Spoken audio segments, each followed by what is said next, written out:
So let me ask you my first question. Where did you grow up and how did you end up in Hollywood? Okay. So I grew up in Houston, Texas. I started very early on having an interest in entertainment. I was a child actor in local theater, dinner theaters. I ended up doing things like, I would be in a show or understudying a show and also carving roast beef for the people to eat and, cleaning the dishes afterwards and doing everything I could in theater. And I continued to study theater and acting. And then in 19, when I was 17 years old, I ended up leaving the United States, going to Japan, was there for a year, came back. I went back to Texas, went to school, and then ended up at Why, like, what made you go to Japan? I was studying martial arts at the time. Still am, still do martial arts. I was there trying to. I had a dream of making the Olympic team in judo, and so I was there training, and Hmm. went to school there for a while, for a year, and then came back and ended up going to New York for a while, and then ended up coming out to Los Angeles to pursue an acting career, and that never quite took off. I had kind of the bug to be a writer at some point and decided that that's really where I wanted to end up and started working as a writer. So what made you like I know you just said that you had a bug to be a writer, Mhm. but what was it that inspired you to be a writer? Well, probably Because the people first, go to Hollywood, they want to be actors, right? A lot of people go yeah, to Hollywood, and the first thing that that is on their mind is to be an actor. So yeah. why did you become a screenwriter? Well, if I had become a star, I'd probably still be an actor. But nobody was, I mean, I did some work. So I do a little television thing here. I did a lot of theater in town. But I wasn't making enough money to survive on. So, at a certain point, I had a girlfriend who's now been my wife for 30 something years. Let's see, we were married in 88, so 36 years. And we were together 9 years before that. But those 9 years, she was like, how much longer are you going to do this without making any money? So at a certain point, I had to make a decision about, do I want to get out of the industry? Do I want, how do I shake this up? How do I make a career for myself? Um, my father is a fairly well-known writer from Houston, Texas. He was a sports writer. He's written probably 65 books with all kinds of people. Mostly he was the co-author on autobiographies with people like Betty Davis and Gene Tierney and Dan Rather and George Bush and on and on and on. And I partly because of that, being a rebellious child, I didn't want to be a writer, I thought, but I also had kind of genetic predisposition to be a writer. My father, had a great gift for gab and was a terrific storyteller, and that informed my childhood and growing up, and the way that he told stories and the way that he engaged an audience. And I kind of, couldn't help but just by osmosis gathering some of that. And actually, I was competing. Like, was it like dinner table conversations Yeah, that yeah, because his job was to listen to people. So he would listen to people and he would come home with stories, great stories from Betty Davis or Howard Cosell, who was a famous sports announcer who, was famous for his repartee with Muhammad Ali and stories of Muhammad Ali and, just some really remarkable people that he got to interview and work with and do books with. And he would tell stories and they were just wonderful. And sometimes they were stories that, were just stories about athletes that he had covered or games that he had covered. And he just had a great way of telling a tale. And I kind of learned a little bit about what makes a good story. And then at a certain point, I had been injured in a competition in judo and was going to be laid up for about a year. I had to have knee surgery. And back then it wasn't like, hey, we do it orthoscopically and you go off and do your thing. It is you're in bed and you're on a non-weight bearing cast for 9 months. So I was not going anywhere. And I was sitting around going, what do I do with my life? And I wrote a screenplay. And just how as old were you back then? I'm sorry. How old were you? Let's see. All right, let me think about this. 1980. I would have been 28. No, is that right? Let's see. I was born in yeah, 2022. I would have been 22 years old. So a Yeah. few years after you moved to Los Angeles. I moved to Los Angeles in 78. So it was, Okay. and I was in the trials for the Olympics in 1980 in judo Mhm. and blew my knee out. And so it was 1980. So I was 22, and I, didn't, out of self-defense, I thought, well, I want to do something creative. And I had an idea and I sat down and wrote it. And it was like, oh, easiest thing I'd ever done. It was 5 days, took me to write it. And I thought, this is fantastic. And then I tried to write a second script and went, whoops, I don't have any clue what I'm doing. So I started to study the craft, started to learn all that I could, take classes, read books, watch movies, and kind of analyze them. What happened to the first script, the one that you wrote? It was optioned a few times and it never got done. It was, looking back on it, it was probably a pretty naive, attempt at screenwriting, but I got an agent based on that screenplay, ended up getting other jobs based on it. And again, it was a great learning experience. One of the greatest learning experiences was, I just thought, oh, I can just sit down and write a script. Oh, this is great. I can do something in 5 days and it'll be like that.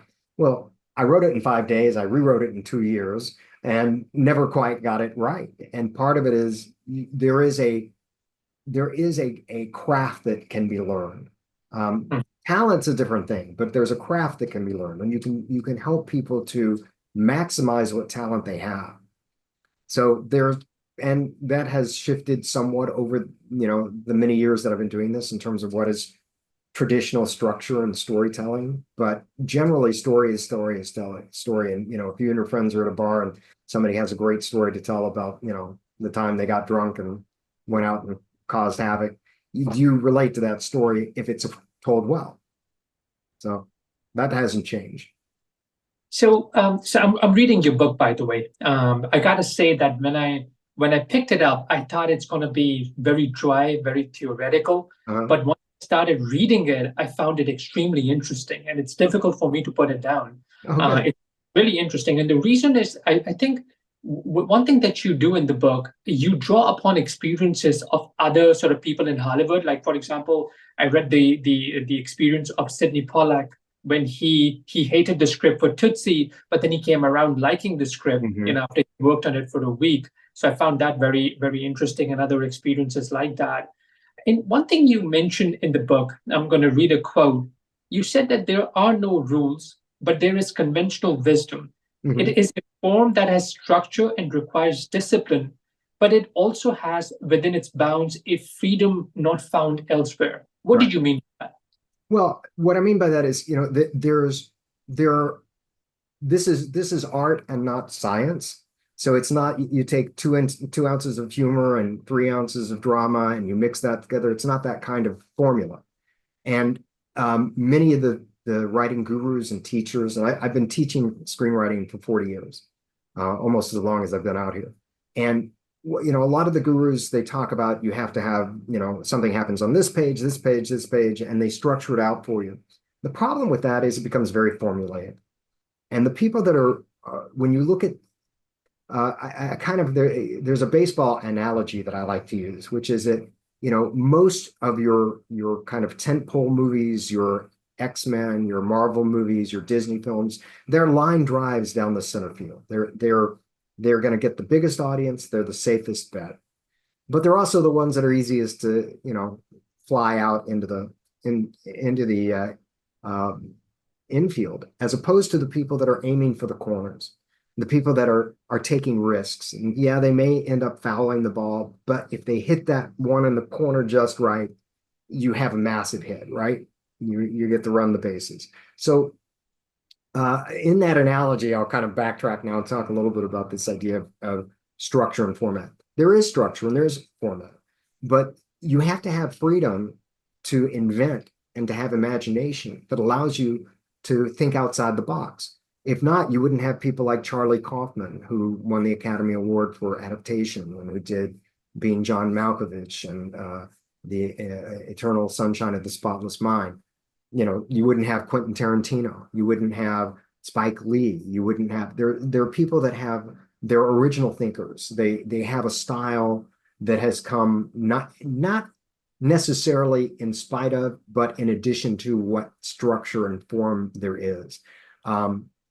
And sometimes, I'm not always a great fan of that. Right now, there's the writer who did Poor Things. I can't remember his name, but he wrote Poor Things. He wrote The Lobster, and he did The Favorite. I'm not a huge fan of his writing, but he's someone who has an original voice. And originality is something that is prized, but also somewhat dismissed in Los Angeles and Hollywood, because you want something, people want things that are familiar. That's why we have Toy Story 5 coming out, Moana 2 coming out, the Lion King prequel coming out, all these films that are derivative of something else. Broadway shows that are going to movies that are going to Broadway shows, and back and forth. And it's those original voices that people kind of take notice of. But what happens is the more original, the audience tends to shrink. And it's that rare combination of somebody who understands the format, the form, the structure, and the ability to think outside the box that captures originality in a form that captures the imagination of an audience. And that's what we're doing. Do you think people have a natural ability to imagine, or is this a skill? Like, do you think everyone has the ability to imagine and be imaginative? Or is this a skill that you need to nurture? Like, where do you, or is this like, if you're not naturally talented, it would never come to you? Do you believe in that? I think it's more difficult. I think there are people who, have a modicum of talent that succeed for other reasons. Right time, right place, luck, happen to have a great personality and win people over. There are other factors that are involved, but I think everybody has some imagination. There's we're all on a bell curve, right? We're all kind of, we start here and we go up, and then there's the people that are at the very top, and then it comes down to the other side. So there are people that have almost overwhelming imagination that are on one side, and the people that have very little imagination on the other. The majority of us are kind of in the middle, right? And but through studying, through exercises, through just kind of daydreaming, you can encourage imagination, and you can encourage originality, and you can encourage thought. So there are ways to improve your position in terms of, how much imagination, how much how much you can interest other people in your imagination. People, the other thing is, a lot of people have great imaginations, but they don't necessarily translate to an audience. So there's the personal imagination that we all have, and then does that translate to an audience wanting to take that journey with us? So what happens? Like, why is it that one person's imagination does really is extremely successful, and the other person's imagination does not do well with the audience? Where does the failure happen? Like, what's the reason? I don't know that I can speak specifically to where the failure is. I can speak a little bit better to where the success is. So, one of my favorite writers is Stephen King. I think Stephen King is prolific. I think he's brilliant. I think he has a great voice. He does several things. Even when his stories are outlandish and outrageous and, strange to us, he grounds it. He makes it in a world that we understand. So part of it is world building. What universe are we in? Who are the people that are populating it? How do we relate to those people? Are they individual human beings that seem to have their own thoughts and feelings and emotions and problems, or are they stick figures? And one of the issues with some writing and failure is twofold. One is, they're not thinking of it from the audience standpoint in terms of what is the logic of the universe I'm in. In other words, when somebody makes a choice, do you sit there as an audience member and go, oh yeah, I don't know that I would make that choice, but I see why that person made that choice. I understand their choice and it makes sense to me. Or do you go, where did that come from? Why did they do that? Right? I don't understand. And the people that go, and it's usually not that conscious. I was watching one of your clips, the Superman and Batman, Martha, if you remember that scene. Ridiculously well, I remember that scene. That's in fact, it's an example I use in my classes all the time, because here's a case in point where the setup is fairly good. The setup is, Batman and Superman are at war because Batman believes that this alien from another planet is a real risk to our society. And he proves this by he has destroyed Metropolis practically when he fought Zod, right?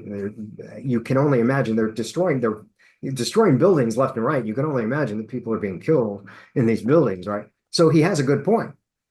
And then they come to blows, and Batman has, manufactured a suit and gotten a thing of Krypton, and he's going to kill Superman, and he's ready to do it, and Superman is clearly giving in, and Batman's about to stab him through the heart, and he says, "Must save Martha." And Batman goes, "What did you say? Why did you say Martha?" And he says, "That's my mother's name." He said, "Oh my gosh, that's my mother's name. What are we fighting about? Your mother's Martha, my mother's Martha. Hey, just hang out. I'll go save your Martha." It's like, it makes no sense at all. That's not the way the world works. We don't suddenly go, enemies. Oh, we have a friend in common. Well, let's just be buddies now. It was just bad writing. It was lazy writing. It was like, we need them to not kill each other. So what are we going to do? Oh, well, let's have them bond over Martha.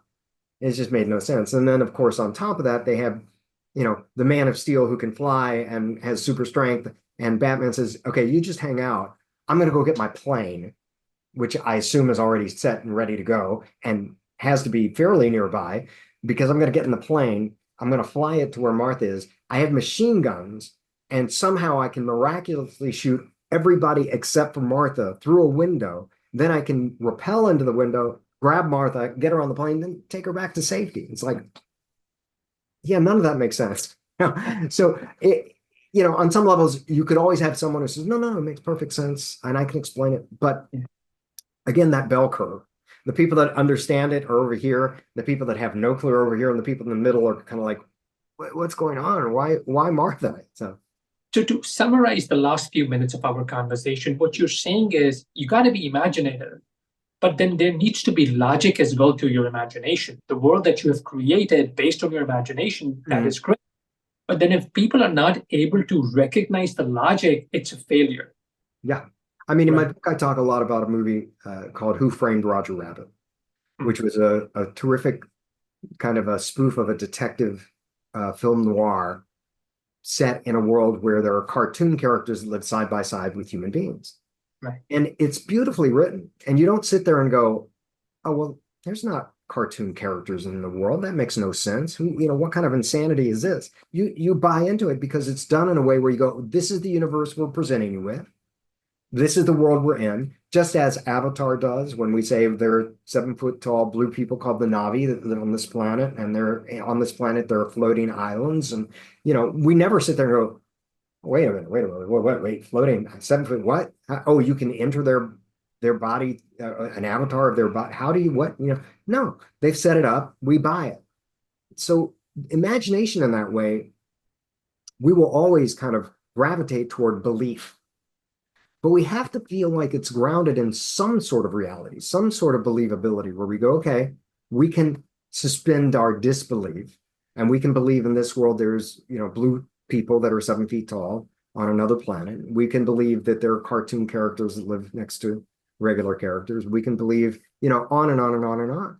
And as long as we can understand the world that we're in and the universe, we'll buy it. And that's the same, by the way, whether it's a courtroom drama or whether it's a medical drama or whether it's a comedy, whatever it is, we'll accept. As long as the world is presented to us in a way that we go, okay, that makes logical sense for this universe. Give me an example of a production that was, the world was created, the work that they created was really good, but they end up messing up with logic. Give me one more example, if you can. Well, let me see if I can think of one. I mean, Sure. Off the top of my head, I can't come up with a great example, with the exception, I mean, there was one called Jupiter Ascending. And I can't point to you exactly what the logic flaws were, but it was just a world where we kind of went, we don't understand the universe. I'll give you another example. I can give you a better example of the other way. We talked a little bit about, the world of the DC comics and how they kind of blew that, where you go, why would they do that? Why would they go to Martha? Of all the things they could have done. And, and as an audience, I mean, it becomes a meme. You know, it becomes, everybody knows that that's a moment where people go, that makes no sense at all. But Maybe that's the reason they did it, to yeah, become, be viral on social media. You I'm never going to know. guess not. I'm going to guess that they were probably, because I don't think anyone sets out to make those errors. I think we all, the intention is to go, okay, we're going to make the best film that we can. We want people to be involved. We want people to be engaged. We want the audience to be a part of. Um, there are movies that are, that purposefully want to shake up the logic of the world. But even those, Wes Anderson did a film recently called Moonlight. Is it Moonlight Kingdom, maybe? Moonlight Kingdom? I can't remember the exact name of it, but it's a bunch of different people that come to this small town where there is an alien landing inside it. And it's a very odd, very bizarre film, very stylized. But again, because of the stylized nature of it, you kind of go, oh, okay, I get it. That's the universe we're in. It's in that world. I'll give you an example on the other side of it. There's a film called Unfaithful. And there was a character, a husband whose wife is cheating on him. And he's just the best, nicest husband, but he starts to suspect, and he hires a private detective, and he discovers that his wife, in fact, played by Diane Lane, is in fact having an affair. And he goes to confront the guy. And he's in this guy's studio. He's an artist. And he sees a snow globe that his wife has given to this beautiful young man. And just in a snap, he picks up the snow globe and attacks the guy, kills him unintentionally, accidentally. There's nothing in this man's character, nothing in the world that we see where we go, oh, he's got that kind of violence in him. But they've set it up where the pressure of the moment, we as an audience sit there and go, yeah, I can see why he snapped. I can see why he did that. I can give you another example in a novel that's the other side of it. And they changed it when they made it a movie. And that was a movie called Hannibal, which was a sequel to the Hannibal Lecter Silence of the Lambs. And in that book, the agent Starling, who is an FBI agent, is basically kidnapped by Hannibal Lecter and slowly, not so slowly, turned so that she's now his lover and ally. And when I read the book, I went, no, she's an FBI agent. She's been an FBI agent. She's good at her job. She knows what she's doing. Highly unlikely that she would have that kind of turn. And it wasn't motivated or believable for me. When they made the movie, they did not do that. And Jodie Foster, who played the role in the original film, didn't do it in the second one. I suspect that was a big part of it, that she went, this doesn't make sense, that she would make this kind of turn, and it's not an interesting part of the character for me. The strength is gone. She's given in. Now she's this kind of concubine to this guy who goes around eating people's brains, and it's not believable. And when they actually made the movie with Julianne Moore, they flipped it. So she doesn't become his lover. She doesn't, Right. Yeah. So that's another example. That's a really good example. Another thing you mentioned in your book, that's what we've been talking about for the past few minutes, is that every executive wants a story that is accessible and highly recognizable, the high concept stories that you mentioned. But they still want it to be different, different from what has been done and what's being done. Mm-hmm. So I guess for advice for upcoming writers would be that you got to learn the craft, learn the structure and the format, but also be imaginative so that you can make it different to what has been done. Am I right about that? Yeah, you are. And the biggest delineation for people is your individual thoughts, your individual perspective, your individual imagination. What happens is you have people that sometimes are projecting, I want to do a film that, well, I had a guy who come to me a few years back and asked me if I would teach for his school. And he would do an interview prior that he would post. And I did an interview with him. And the first question he asked me is, how do you write an Academy Award winning script? And my reply was quite simply, you don't. it's not possible to write an Academy Award-winning script. You don't have control over that. What you have control over is writing the best screenplay you can write. And if all the stars align, and if all the marketing aligns, and you have all the critics aligned, then perhaps that script wins the Academy Award. But you can't go after, I'm going to go write an Academy Award-winning script. You can dream about it, you can hope for it. It's not something that's doable. It's not actionable. What's actionable is, I want to write the best script I can write. I want to write the best characters I can write. I want the action to be clear. I want the dialogue to be snappy. I want them to be true to who they are as people. Those things you have control of. And that's what you focus on. That's why my book is called Process to Product, because it's about what is the process that gets you to that product that people want to see. And how do you take it from idea through to script? In addition to creative skills, the writing skills, the imaginative skills, learning the craft, what other things you would recommend emerging writers should have? Like, for example, marketing skills, networking skills. What would be, let's just say, top 5 things you would say people need to be well versed in if they want to succeed as writers in Hollywood? Well, first and foremost is listening. The ability to listen to feedback and criticism, the ability to take notes, and to understand the difference between somebody giving you a note that is simply different versus something that would improve your work. And the ability to look at something and hear why someone is having a problem with a certain section or a certain scene or a certain character.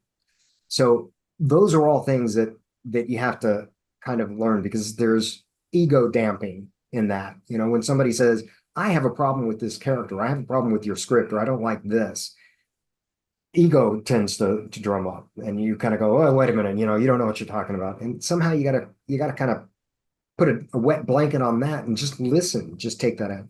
That's one. Marketing, and that's a little bit further down. Networking is great.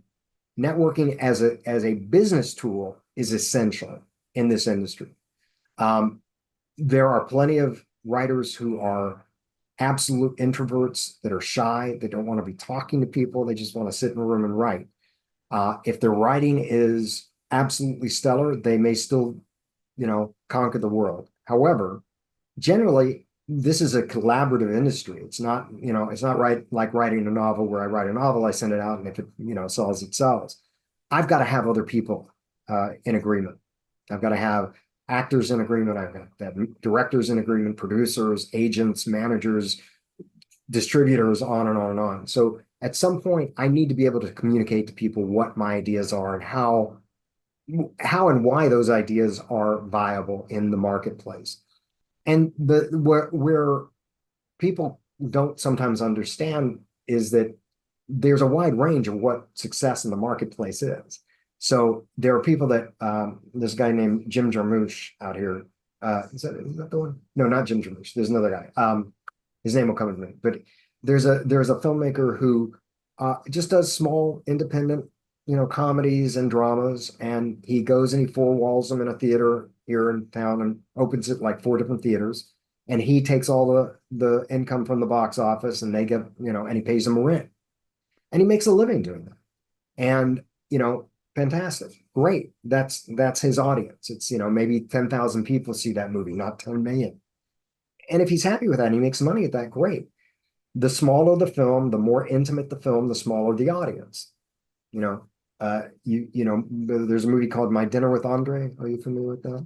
It's basically, it's a movie, 2 people sitting at dinner having conversation. And it's, hour and a half of 2 people just sitting there talking back and forth about politics, about life, whatever they're talking about. Okay. If you enjoy that kind of thing, and you like the actors and you think it's clever, fantastic. But it's going to be a smaller audience than, the Avengers, I mean, I've seen I've learned from experience that starting small is a great way to succeed in any industry, because you get to learn a lot in the process before you sort of build yourself up to create products that can be sort of like Oscar winners and so forth.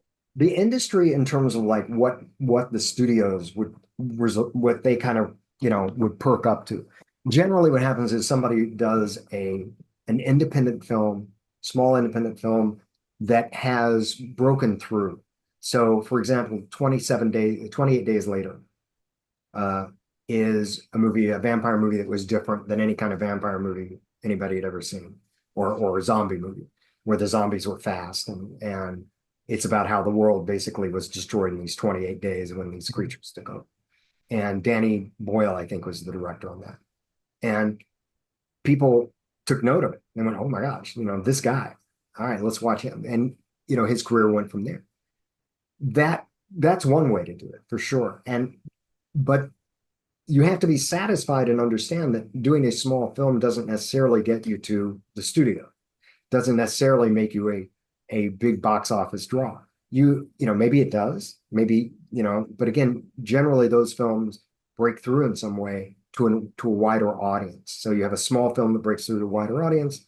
Now suddenly people are more interested in hearing from you, talking to you. That's what the studios are interested in.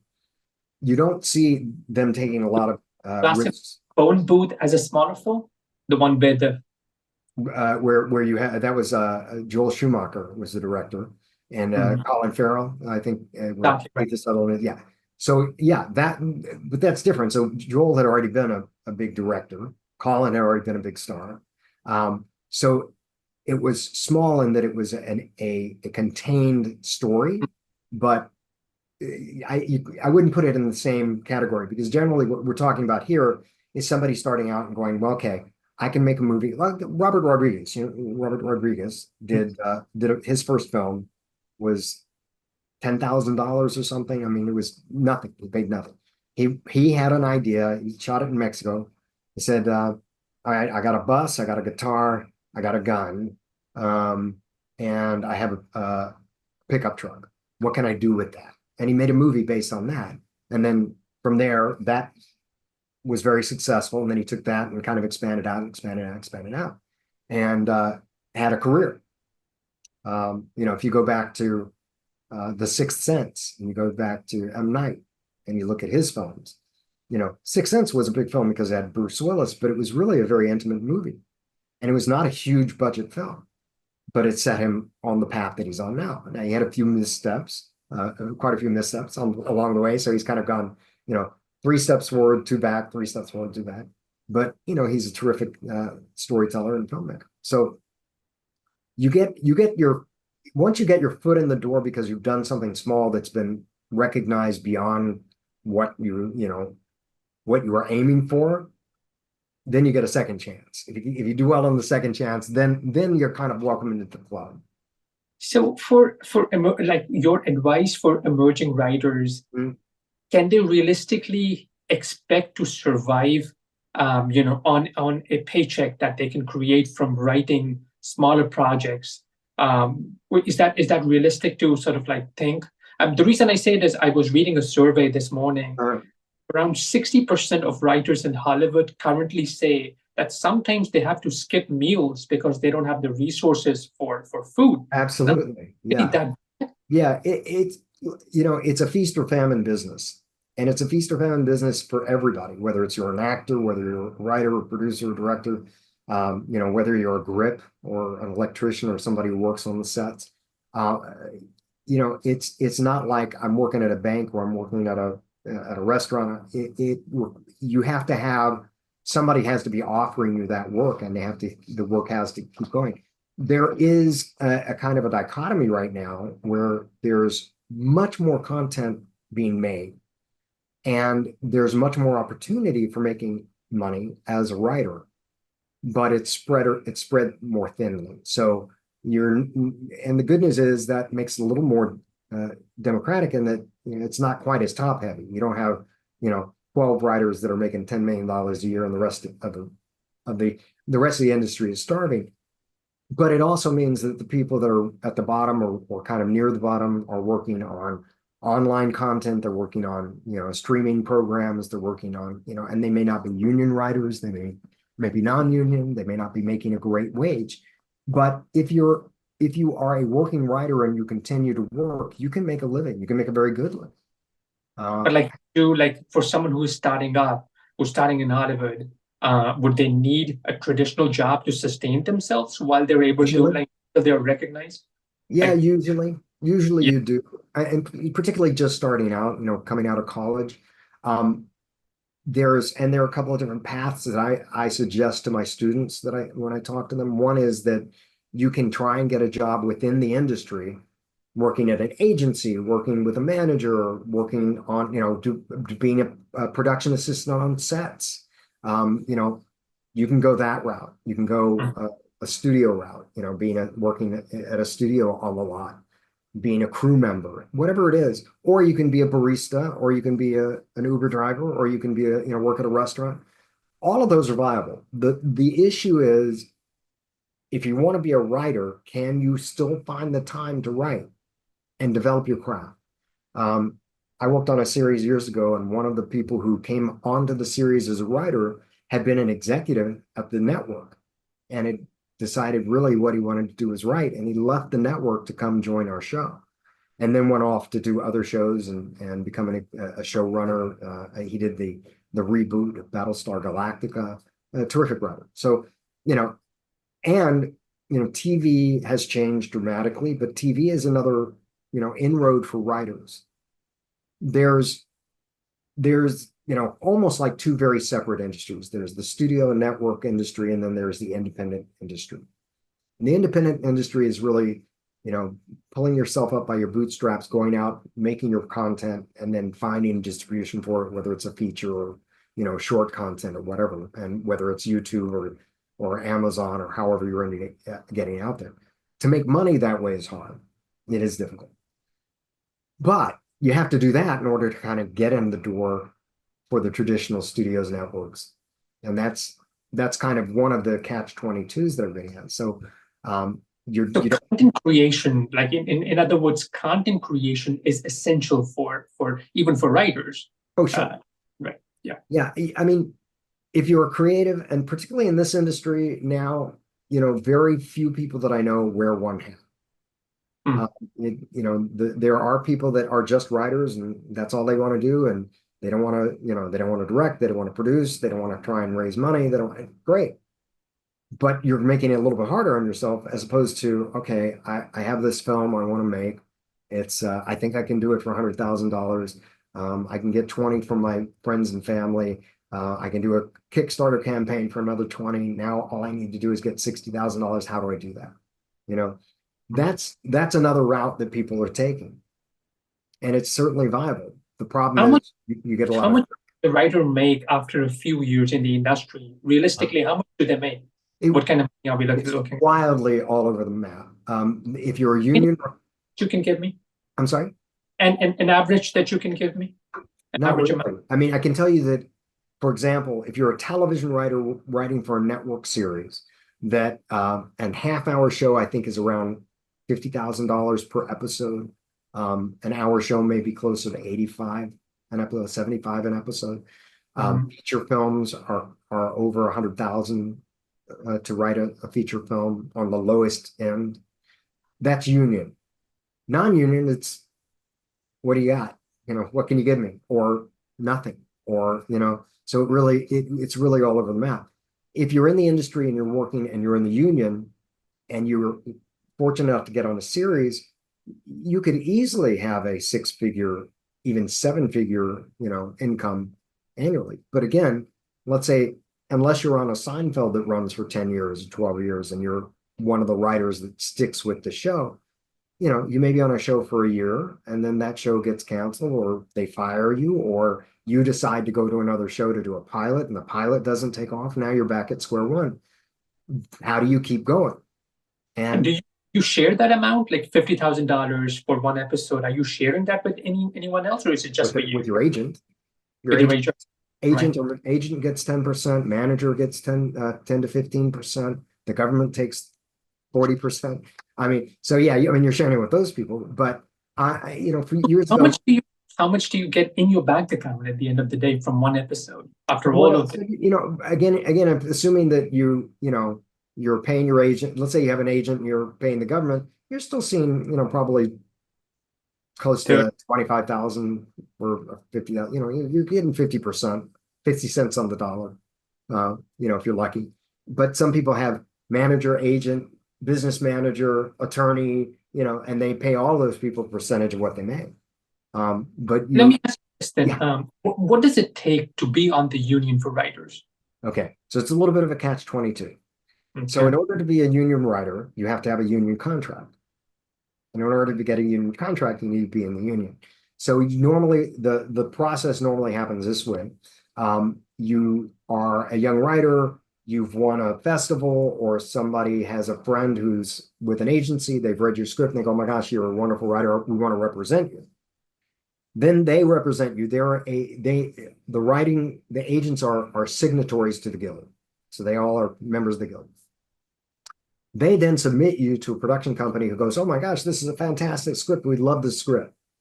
Once they've done that, then they have to sign a union contract, and you are in what's called a must join situation, where you don't have to join the first time, but if you get a second job, you're going to have to join the union.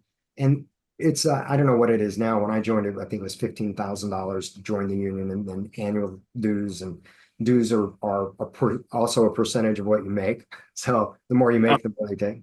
The more you pay to the union. Yeah.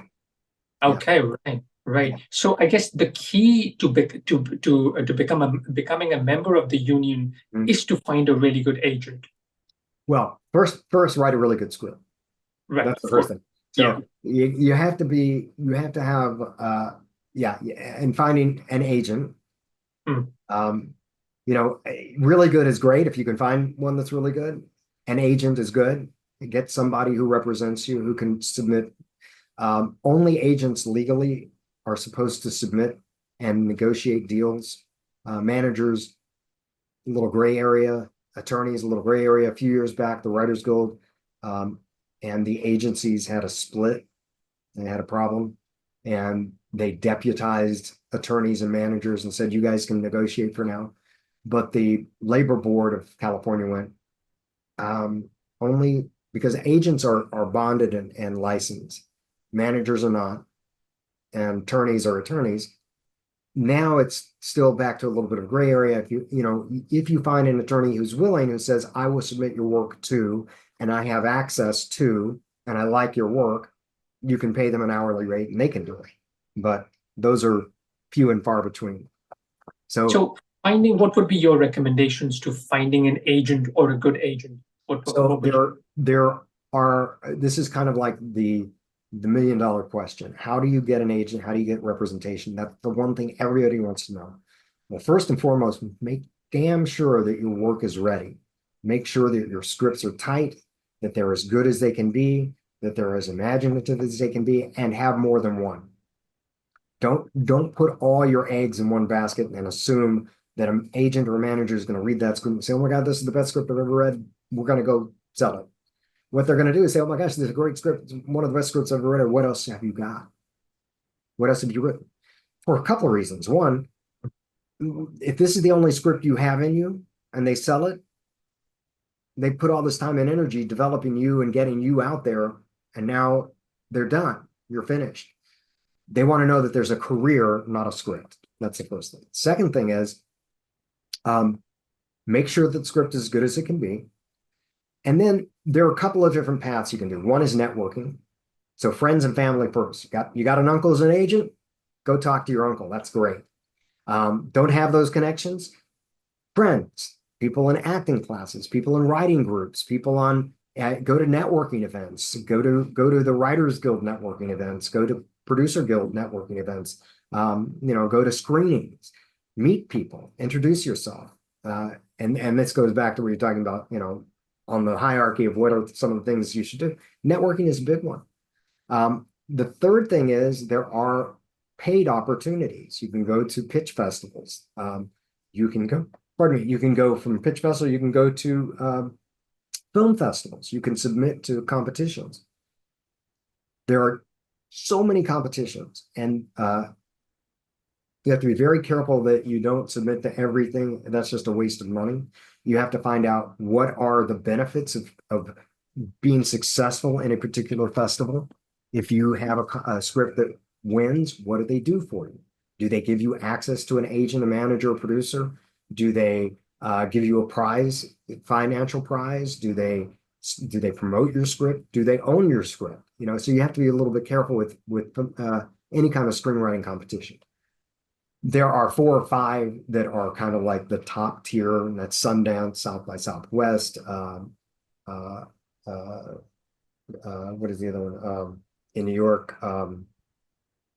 New York Film Festival? No, the one that De Yeah. Niro's, De Niro's Film Festival. You know, Kevin, but Toronto is another one. Berlin is another one. Cannes, of course. Those are festivals that you win. Yeah, Tribeca is another one. You know, if you win some of those, there's also there's a couple other festivals. Get into these? Like, can anyone apply? I'm sure there's a fees Yeah. to apply. There's a fee. Anyone can apply. Yeah. And sometimes they're very specific in terms of categories. So, you know, it may be that they have a student category and you could win the student prize, or they have a, you know, first time writers category, or different genres, or, you know, different lengths. That all helps. Doesn't hurt, and it's not the only way, you know, and it's also a very long shot. And also, unfortunately, it doesn't mean that the script is good. You can win a festival, you can win many festivals, doesn't necessarily mean the script is that good. It helps. I mean, if you won 10 festivals, chances are that script's pretty good because it is agreement from a lot of different people. But you know, I was an executive with a company called the Horror Equity Fund, and we would get scripts all the time that were award-winning scripts that were, you know, touted as the best in sci-fi or the best in horror, and we didn't go, not so good. You know, that doesn't, maybe it was the best one of that group. Maybe it was the best one that day. Doesn't necessarily mean that it's what we call shovel ready, and that you can take it and shoot that script to that. So, but festivals, networking, friends and family, that's your first best route. There are, like I said, some paid opportunities to get in front of agents, managers. Stage 32 has quite a bit of opportunities that way. That's a group that, in full disclosure, I teach there as well. But they are an educational organization, but they also have opportunities to meet with agents, with producers, with managers, and all for pay. You gotta pay them, but they give you that opportunity, and you have to decide, you know, budgetarily, can I afford this? This is something I want to do, and you also have to target who am I looking at, and how can they help me, and is this the right person for me to go talk to? You've been working in the industry for a very long time, right? I'm sure you must have had interesting experiences with famous people. If you don't mind sharing one or two with me. Oh, well, okay, interesting. Yeah, I mean, I can tell you that, you know, my wife is an actress, and she was on a series with Robin Williams called Mork and Mindy many years ago, and I had the pleasure and joy of spending time with Robin. He was just a wonderful talking about imagination, mind that was just, you know, out of the stratosphere in terms of intelligence and humor and energy. And I was at a club with him one evening, and he accidentally punched me in the face, but that was a different thing. That happened. Wait, how did that happen? Like, well, I can't tell you exactly all the circumstances. We were at a club called the Candy Store here, and Robin was it was after the club had closed, and about half a dozen of us sitting around, and Robin was sitting and having a conversation with the manager of the club, who was having some issues, and he was trying to give him a pep talk, and he was gesticulating with his hands, talking about, and he said something about me being a martial artist, and he went out and just kind of, you know, threw a punch and caught me right in the jaw, and he was never even aware of it. He didn't know he did. And I'm like, I think Robin Williams just punched me in the jaw. So I had a few experiences like that. was he like high on some substance, or? I don't want to talk about whether he was high on some sort, but it's possible. But I don't. Yeah. But I loved him dearly, and he was a very sweet man. I didn't, you know, I was only around him for a couple of years. And then I would see him occasionally on you know, here and there now and then. And he was fantastic. He was a wonderful man. He was so sad when he passed away. but yeah, that was an interesting experience. Who else? Over the years, I've had pleasure of either working with or meeting different people. My wife did a play with George Clooney, and she did a play. It was a three-person play, and in a course of about a year, she worked with a very fine actor named Cotter Smith, and then she worked with George Clooney and Bryan Cranston, and who else was in it?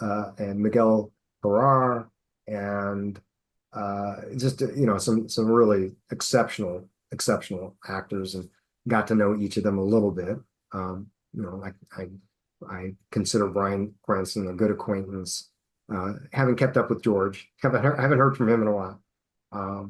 And but I worked with the guy who played $6 Million Man. I worked with Carl Weathers. Carl, I wrote on a show called Tour of Duty, and Carl was a recurring on that, along with Lee Majors, who played the $6 Million Man. I also did for the show on occasion, I did voiceover on the show. And one of the episodes, the last episode of the year, I think, Lee Majors had left and was fishing somewhere in the Atlantic on a boat and was not available. And they needed him to come in and do some voice work, and he just wasn't there. And they said, "Can you match Lee Majors' voice?" And I went, "I'll try." So I ended up replacing Lee Majors in a little section of a movie. And I've done that for a few other people. I did revoiced Cary Elwes, who was in The Princess Bride. He did a movie called The Crush.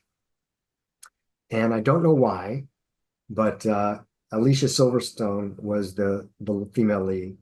And her name in the movie, I think, was Adrian or Darian. And they decided that they had to change it. And I don't know why he wasn't available, but Cary was not available. So they did ask people to match his voice, and I ended up being the guy that they chose to match his voice. And they changed the name every time he said it, and he said it a lot. So if you ever see the movie on TV, that's me in a lot of those voices. That's interesting. Yeah. And I did things like I revoiced a little bit for Woody Allen in a movie called Ants, A-N-T-Z.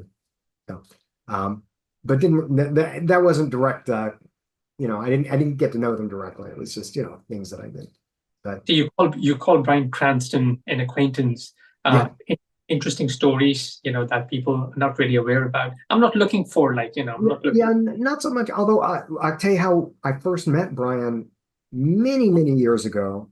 That he was dating a woman that was a friend of ours who was unfortunately a little bit crazy, and evidently she at some point, we lost touch, and she passed away a few years ago. But he was in an interview on, I think, Howard Stern, and I'm listening to his interview, and he's talking about this insane woman that stalked him when he was a young man. I went, "Oh my gosh, he's talking about Erica," and he was talking about her. So that was going back quite a few years. And then we lost touch over the years, but then he did Seinfeld, and we have friends with, acquaintances. My wife was on Seinfeld and did a few episodes. We got back in touch a little bit, and he's come to speak to my class at Boston University where I teach one of my classes. And just a sweetheart of a guy. Really, I have nothing but good things to say about Bryan. Fabulous actor, great performer, and just a really solid human being. So talking about the recent strikes that we had in Hollywood, how what do you think about programs like ChatGPT? Do you recommend your students use them? What's your recommendation? Why is that? Well, here's the thing. First of all, I don't think that AI in that regards is quite ready for prime time yet. I think that there's a place for it in terms of research, in terms of looking for specific perspectives or points of view, or getting support material. The problem is it's often wrong. And I'll give you an example. I'm writing a book with a gentleman. It's a true story based on his life, a gentleman in Texas. And he was talking about a writer in Spain in the 1950s who is this famous writer, but he couldn't remember his name. So I started looking around to see if I could find information about this. I did some research and I found a name, and I went to Chat GPT and said, give me a bio of this person, what they did and how their life went. And they gave me this great 2-page bio, and I started to incorporate it, and then discovered that the person I was talking about had died 20 years before they were talking about. So you can't really put a whole lot of stock in it. You have to do your own research. It's really nothing more than a brain that is gathering information from all different sources. And while I think that there's great potential, there's also great risk in utilizing AI. And the biggest risk is we get rid of the human element, we get rid of that spark of imagination, we get rid of originality, because by definition, Chat GPT can only be derivative. It can't create anything new. Now, it will get to a point in self-learning where because in essence, we can't really create anything new either. We are gathering information, and everything that is output is a process of what input we take, right? Even we come up with a new idea, that new idea has some basis in information that we've gleaned over the years, right? Mm. So eventually Chat GPT or some other AI will get to that point. Now we got problems. Because what do you do? It's similar to the issue of what do you do when trucks are self-driving? What about all the drivers? What are they going to do? What do you do when lawyers are no longer needed because you can go to a virtual lawyer and say, write a contract based on this? When we start putting people out of work and we kind of create a bigger divide between the haves and the have-not, we're looking for, I think, a world of trouble. I think we're putting ourselves in a position where people are going to be upset that they don't have work, they don't have lives. What are you going to do? So the same thing can exist with actors, writers, directors. I was involved with a company that was talking about having a system of doing big action movies for 1/10 the money that the big action movies are done now. And it was from a guy who had done second unit on some of the biggest movies out there, the Mission Impossibles and the Avenger movies and things like that. And it was a very interesting idea. But he was talking about doing away with a director, that they would shoot, little segments and edit in the camera. So you're taking away any opportunity for inspiration and for imagination, and nothing's impromptu. It's all planned. Human beings, so the one thing that we will always have that I believe machines will never have, in my opinion, I could be wrong, is intuition and instincts. And if you are a believer, divine sort of providence as well, machine will never receive divine inspiration. At least I don't think so. I don't know. I mean, again, even inspiration and intuition comes from some input. And eventually we'll get to a place where a machine will be able to interpret the same kind of input and do it with the same kind of output. Probably not in my lifetime, probably not in my child's lifetime, but maybe down the road, if there's still a world, maybe then. But we got bigger problems between now and then that we got to figure out. But I think that right now, in terms of a tool, I think it's important that you understand what AI can and can't do. And I think if you understand the limitations of it, and you're not using it to basically do your job, there's no harm in it. But I think you got to be careful about how to utilize it.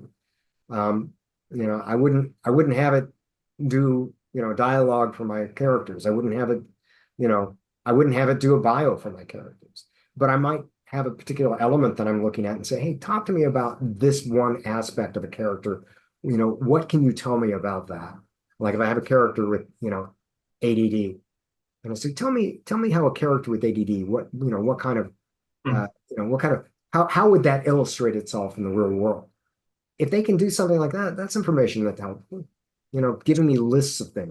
What I'm hearing is that to strike a good balance between sort of like using this technology for the benefits that it has, it's kind of like it can help you with writer's block. Am I right to sort of like summarize what you just said? Uh, I mean, specifically, writer's block to me is a function of uh, research. And what I mean by that is we get stuck because we don't know what to do next.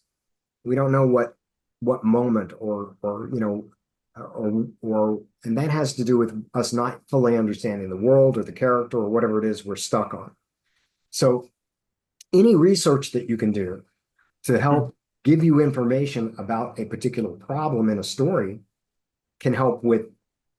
I'm not a big believer in writer's block because I believe you can always go to the idea of, okay, there's a problem here. I've got to go back to look at what is the source of the issue and how do I find out information that allows me to break through and continue writing. And that, so if Chat GPT can do that, fantastic. I just don't know if it can. I don't know if that's where it shines. So changing topic. Yeah. I'm from Pakistan originally, by the way. I was born in Pakistan. Ah, And my whole family, everyone that I'm related to still lives back home. I'm the only one who left the country. And I did my sort of like my graduate degree from London, and then I came to the US to do my master's degree, and I've been living in this country for more than 10 years now. And one thing that I find concerning about Hollywood is the depiction of people who look like me, or who talk like me, or who have beliefs like I do. And what's the reason? I mean, like, I believe that in addition to news media, any kind of media that we consume, and that's the case with every country, America is no exception, Hollywood is no exception, it has a tremendous impact on our psyche, especially on our perceptions. Sure. And especially for countries that most people will never visit, so they will never get to see things firsthand. Right. So I meet people and they're like, oh, there's genocide happening. How did you? I'm like, wait, what part of Pakistan has a genocide going on? Right. Can you? But the perception is being informed by into sort of like Hollywood and by the news media. So can you just talk about that? Why is that? And like, is that a failure? And I take full responsibility if that's the case. Failure of the government back home for not sort of creating programs to address this sort of like thing in Hollywood, so to speak. Yeah. It's a very complex issue and question. And because part of the issue is, other than sort of the master superpowers of the world, the Chinas, the Russias, the United States, Great Britain to a certain extent, many countries don't reach very far beyond their own borders. And what I mean by that is, their culture, their strengths and weaknesses are unknown to us. I can't, I have a vague understanding of Africa, but Africa's an enormous continent with, an enormous number of countries and diversity of cultures and diversity of landscape and diversity of fauna and everything else. And, but if you say to someone, Africa here, they have this image. South America is the same thing, for us. So part of it is we are all so self-absorbed into our world. There is I think there's some movement now toward being, and this is also an argument between woke and not woke. One of the issues people have is, they want to be politically correct. They want to have a diverse cast. They want to be inclusive. They want to show people. They don't want to insult people. They don't want to, hurt feelings. And that's woke to them, right? But for me, woke is the opposite of asleep. And I'd much prefer be woke than asleep. I'd like to be aware of people's feelings and how they move and live in the universe and in the world. I'm somebody, I'm fairly liberal. If you can't tell that from my writing, then that's on me. But I try to be someone who is cognizant of how people are going to perceive individuals who are, gender specific, nationality specific, et cetera, et cetera, et cetera. Sometimes in the past, it would be fairly common that you would cast, an American actor in an Asian part. It wasn't that rare to do that. It wasn't frowned upon. It wasn't frowned upon to do stereotypes. It wasn't frowned upon to do, I mean,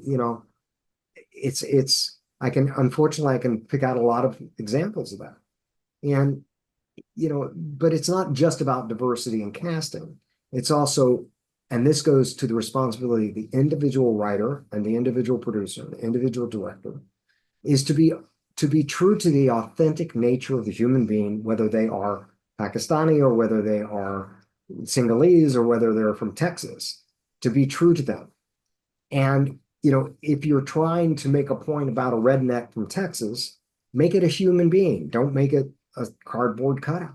If you're trying to do, a Trump follower, do the best Trump follower you can be. Make him a human being. Or them. Don't make it a cardboard cutout of the evil, whatever. So, it's the stereotypes are stereotypes often because there is some truth to whatever, stereotype you're looking at. The writer's job is to make that palatable to an audience and to make it so that it is coming out of a reality for the character in the world in which you're writing. There's a movie called Tropic Thunder. Are you familiar with that? No, I'm not. It was a movie by Ben Stiller, and he cast Robert Downey Jr. as an Australian actor who plays a black actor in the movie that they're shooting in the jungle. So Robert Downey Jr. plays the role in blackface. Mm-hmm. And it's on the surface, when you hear that, that is politically incorrect on every single level you can, but it was done in a wonderful way because it was a commentary on Hollywood casting, on diversity, on inclusion, on how we perceive, our stars. And it was done beautifully. I don't think you could make that film today. I don't think you could do it now. Is that good, bad, or indifferent? I don't know. There's always going to be people that are, up in arms because somebody has been cast that wasn't what they imagined in a role. When they did the live action of The Little Mermaid and they cast a black actress as the Little Mermaid, and people, Ariel had red hair and she's a mermaid. She's a mermaid. That's not a real thing. Why couldn't she be? So there is no short answer. The shortest answer I can give you is it's the responsibility of the creators and the writers to do their best to present characters and people in a world that is believable given the universe that they built. Right? So, and I try to impart that to my students as I teach, but I also don't want to hamstring people. I don't want people to go, oh, I can't say anything bad about someone who is from a certain culture because then I'll get, that'll be called out on. You have to do it in such a way that you go, well, yeah, that individual, that person was a jerk, Right. Not that he is a representative of African Americans, or he is a representative of the Middle East, or he is a representative of Russia, or he is, it's that person. And as long as you're true to who that individual is and that character's belief systems and why they make the actions that they take, why they do what they do, you kind of got to let the chips fall where they may, because otherwise you hamstring creativity. And to your point, so some movies, they wanted to be so politically correct. Some Disney movies come to my mind, that they forgot their main duty, which is to create entertaining content. And so am I right to say that when you go down this path and you want to be sort of like authentic, make sure that the content is entertaining, Sure. Like if you have, like Disney said, like if you have content that is entertaining, which creates an audience, and then when you deliver a message, it makes sense. Mm-hmm. But if it's all about delivering a message without creating content that cultivates audiences, then you're doing it wrong. Yes, and it's a pendulum. We swing back and forth. So it will be, people will be extremely cautious in the way that they tell stories, and you know, there are there are period pieces right now. Bridgerton, it comes to mind. Bridgerton is a television series that limited series, and I think they've done now 2 or 3 of them, where it is colorblind casting, where you have people of all different races, all different colors, and that's great. It's a wonderful thing to do, but it's not historically correct. It wouldn't have been acceptable in the time that the period that it was written. Now, having said that, that doesn't mean that there aren't segments of the society at that time where you could say, well, wait a minute, at this point in this town, they did this and this and this. I mean, for example, I have a friend who is writing a script, and it is based in the 1800s, and there is a lawman in it, and she wants to do diversity casting in that role. And her, one of her defenses of it is, yes, it's unlikely. However, it happened here, here, here, and here. And there have been a series recently that have actually highlighted that. So, you can always look to the exception of the rule and say, this is why it's okay that I have, an African American in feudal Japan in the 1600s who is, a samurai. Did that happen? I think it did actually. So would you agree that should Hollywood do a better job of depicting other communities, or do you think that it's already doing a pretty decent job, like overall?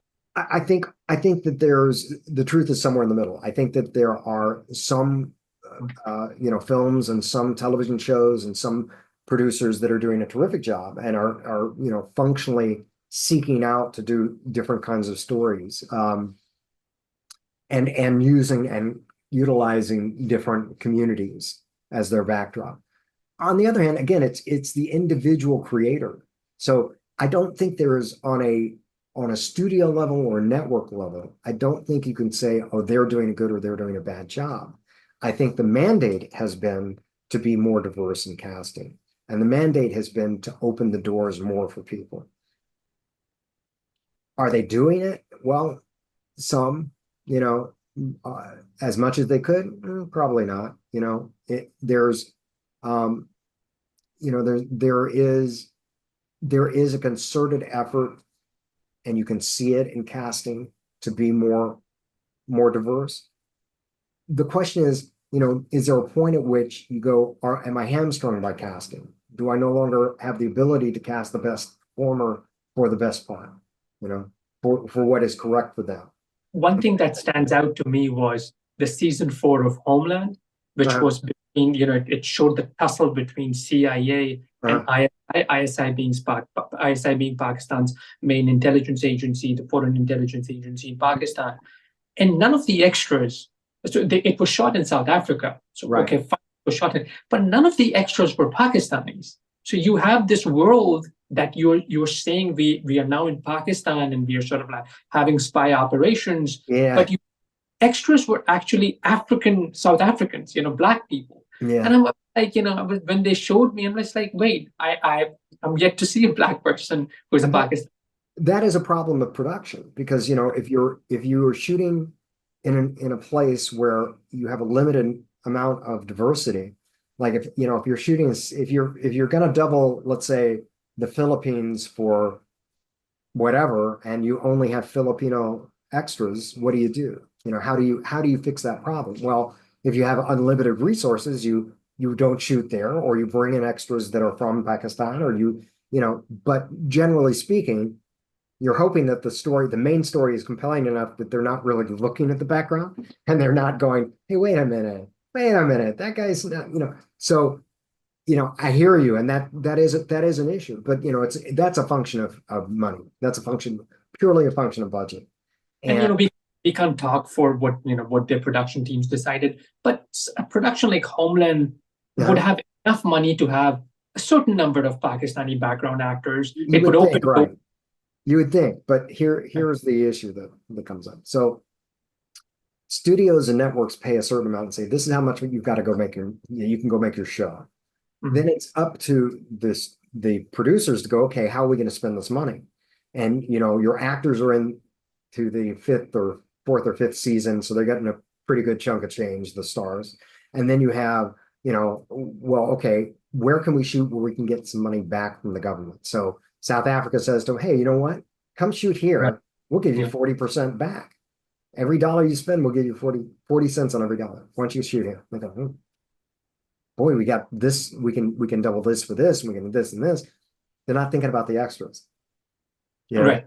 They're not Yes. thinking about, oh, what do we do about the extras until they get there and go, oh crap, okay, well, and they look at, I guarantee you, they have ads in the paper that say, are you from Pakistan or India or Bangladesh, and are you living in the area, and would you come down and be an extra? But there are just so many people that are willing to do it, have time to do it, don't have jobs that are waiting on them, that are willing to come and be extras and things. So So that's an issue as well. On the other hand, they could have shot in Pakistan, or they could have shot in, an area in the region and gone, okay, we've got plenty of people to go. mm, But my guess is for budgetary reasons and for other cost-saving measures, because ultimately, safety as well.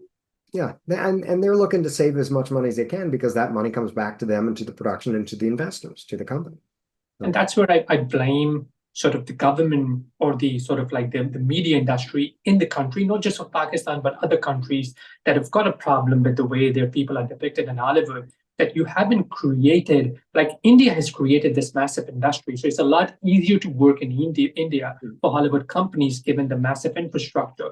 But at least my country, needs to do a lot of work to make it easier for Hollywood companies to come and work there. And safety situation needs to improve drastically for foreigners to invest. Let me ask you this one question. First, I'm a journalist. I follow a lot of sort of like very hard news. Every day. That's my job, 9 to 5. And I end up seeing a similarity between what the politicians are saying, what the government is saying, and the narratives that Hollywood is promoting, right, about other countries. So there's a lot of similarities. I'm not saying that they're working in tandem with each other, but my question would be, have you seen any government intervention when it comes to Hollywood projects that you can't show this country in a certain way or this country in a certain way? Like I've read a lot of news stories about China bullying Hollywood companies not to depict their people in a certain way. Well, that is a specific case where the Chinese government has censorship that's fairly strong, and they can determine 100% what films come into their country and what don't, and they do. And if you want access to the billion-plus people in China and the moviegoers there, you have to play ball with China, and you cannot degrade or denigrate China in any way, shape, or form. And it's even more draconian than that. But our government will never tell an American production company, you can't depict China, or you can't depict Israel, or you can't, or Gaza or any place else in this manner. And they can do whatever they want to do. Where we censor is at the box office. Where we censor is, turning the channel and saying, I'm not going to watch that. I find that abhorrent. I don't like the way they're presenting people, or, representing people. That's the way we censor here. Now, are there limitations? That sure. I mean, there are things you cannot do and cannot say in film, whether there are certain levels of violence and pornography that we put at a different level and consider it an X-rated, and that limits your audience. But no, there is no government sanctions or intervention on films. And there can be films, and there have been films about with wild conspiracy theories about our government. But other governments, they have a right to determine what they see and what they don't see. And China is one in particular. In 2019, I went and spent 2 weeks in China. They had the first national Chinese screenwriting competition. They invited 5 writers, five writers, 4 from the United States and 1 from Japan, to come and mentor the Chinese finalists of this competition. I was one of the writers who came and mentored the Chinese writers. And it was fascinating. It was fascinating because, for many reasons, but one was because of the difference culturally in the way that the writing was examined and the way that they looked at it.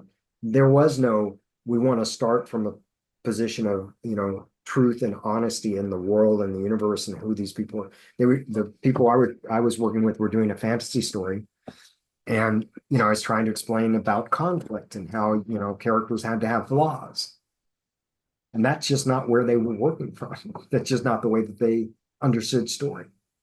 And we had, in every room, we had a Chinese writer that I was told by my interpreter, one of my interpreters, that he's basically a spy for the Chinese government to make sure that we didn't propagandize and say, you have to do this. And when I was trying to explain to them about story structure and how things have to have conflict in order to move the story forward, their response was from this Chinese writer to give me the 5 tenets of socialism, Chinese socialism. And it was these 5 things that every film had to touch. And they were lovely things. They were like, love, brotherhood, humanity, things like that. It was, these are all great. They don't have anything to do with what I'm talking about, but they're great. But they still had this very narrow mindset. And the reason they had invited people from the United States and Japan was to try and open up their film industry to a wider audience. Very few films succeed out of China, into a wider audience in the United States. Some do, but few. And the question So is, the job of the Chinese spy, was he asking you to make sure that these 5 sort of tenets of Chinese socialism have to be in your movie? Is that what he said? that was part of it. Yeah. Okay. It wanted that, and also just to make sure that I wasn't like saying, you need to rebel against the government, I guess. Right. But and it was they treated me beautifully. I had a great time there. That was just before COVID hit, and they kind of shut back down after that in terms of the industry, not just in terms of everything, but part of it was there was with a guy who was kind of one of my guides there was a filmmaker who had studied here in the United States, and he had done a film which was really kind of a cute little film. I went to a screening of it. It had won festivals all over the world and could not get distributed in China because it portrayed gambling. And it was a home game of mahjong that they were playing, and which is common in China, and people played mahjong, but they were betting on it. And it was the people who had this little apartment had a scam going where they had a foreign guy come and they were taking advantage of him and basically cheating to take all his money. And the government, no. But they were, for this festival, they allowed it to be screened. And it was a really charming little film and very fun and had a very Western kind of mindset to it, American mindset to it. It was a film that you could watch in America and, oh, yeah, that's kind of cool, that's a cute movie. Because it was not just perfection and everybody was correct and everybody was right and everybody was good. And, it wasn't that. So, in the book, I don't know if you got a new one, but I think I have a chapter in there on a movie called The Mermaid, which was made by Tony Chow. Tony Chow did Kung Fu Hustle, a great film, and this was a really fun film. It didn't do well here. It was the largest, it made the biggest box office draw in Chinese history at the time it came out, $500 million domestically in China. But going back to this idea of logic, the story's logic didn't follow. So there was a couple of different points at which you go, that doesn't make sense. I mean, I guess I can just let it go, but it doesn't make sense. And there are problems with that story that way. And that's why an American audience, in my opinion, kind of went, yeah, even though in many ways a terrific film, imaginative, fun. It's about a mermaid that comes to the land to assassinate a guy who's trying to build a kind of a water park aquarium in a sea resort. But and this is where you kind of go, what? In order to do that, they put these machines in the ocean that will scare away all the fish or kill them. And it's hurting the mermaids. But you go, wait a minute, they're an aquarium. They're there for people to view fish. Why are they killing and getting rid of fish. So Right. right there, you got to go, the logic of the world Right. doesn't match what we and the Chinese go, hey, don't worry about it. Just go with the story, go with the flow. It's fine. You go, okay. So Right. that's slightly different mindset. Yeah. Thank you so much, Brian. Would you like to add anything else? Uh, I can't think of anything off the top of my head. I appreciate you taking the time to speak with me. And, if anybody, I will say that if anybody wants to reach out to me, they can find me on my website, which is brianherskowitz.com. And it's Herskowitz is HERSKOWITZ, and Brian, BRIAN. And, hopefully we'll see each other in the future and continue, all of us continue on the creative path.